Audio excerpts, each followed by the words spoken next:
भारत में कोरोना के आंकड़े चिंताजनक हो चुके हैं। जो आंकड़े पहले 100 से 1000 के बीच प्रतिदिन बढ़ रहे थे, वो अब 90,000 प्रतिदिन को क्रॉस कर चुके हैं। ऐसे में लोगों की चिंताएं बढ़ी हैं, डर है और सबके मन में सवाल यही है कि क्या भारत में कोरोना आउट ऑफ कंट्रोल हो चुका है। तो भारत की बात करें तो भारत के जो आंकड़े हैं वो पूरी तरह से डराने वाले हैं। फटाफट नजर डालते हैं भारत के ताजा आंकड़ों पर। क्या है कोरोना का अपडेट, आपको हम जल्दी सबसे पहले ये बताते हैं। कुल केसेस है 51,18,253, जिसमें रिकवरी हुई है 40,25,079 लोगों की और मौत का आंकड़ा है 83,198।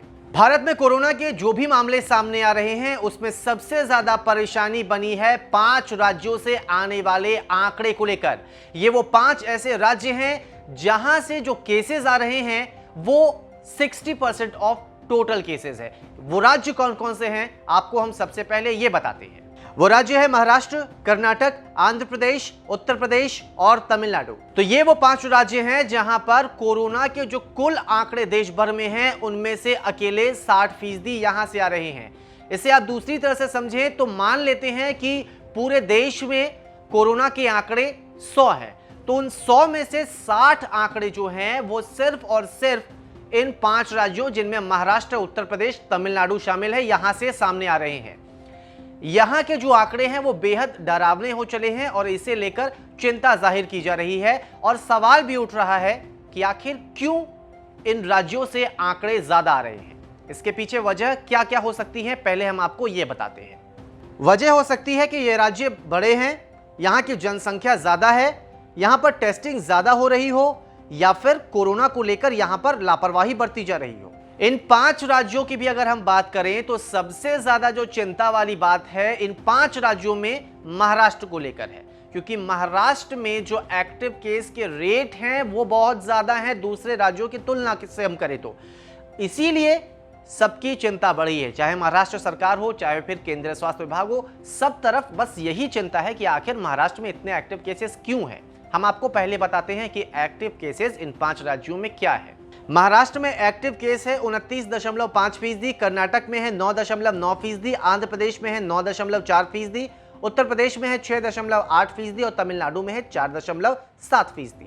अगर हम महाराष्ट्र की बात करें तो यहां के आंकड़े चिंताजनक हो चले हैं।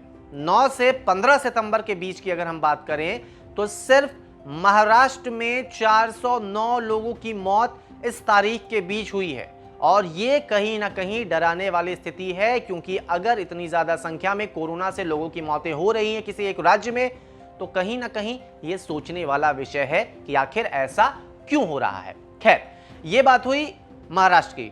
अब हर तरफ सरकार जो है वो ये कह रही है कि हम कोरोना के जो आंकड़े हैं उसे कम करने में लगातार जुटे हैं। अलग अलग तरह से आरोप भी लग रहे हैं कि कई राज्य जो हैं वो कोरोना के आंकड़े को छिपा रहे हैं। उधर दिल्ली से कुछ ऐसी खबर सामने आई जिसने सबको सकते में डाल दिया। दिल्ली के स्वास्थ्य मंत्री सत्येंद्र जैन ये कहते हैं कि दिल्ली में अभी आने वाले दिनों में कोरोना के आंकड़े और बढ़ेंगे। दिल्ली के स्वास्थ्य मंत्री का इस तरह का बयान क्या मायने रखता है, यह भी एक बहुत बड़ा सवाल है।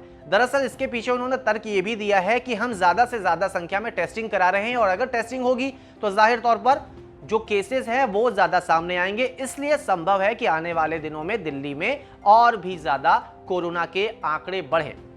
कुल मिलाकर अगर हम बात करें तो महाराष्ट्र हो और दिल्ली हो और जो अन्य राज्य हैं वहां पर कोरोना के जो आंकड़े हैं वो तेजी से बढ़ते हुए जा रहे हैं और इसे लेकर कोई ठोस कदम उठाने की जरूरत भी है, क्योंकि जब तक वैक्सीन नहीं आती तब तक सुरक्षा खुद से करनी होगी। सरकार को इसे लेकर गंभीर होना पड़ेगा।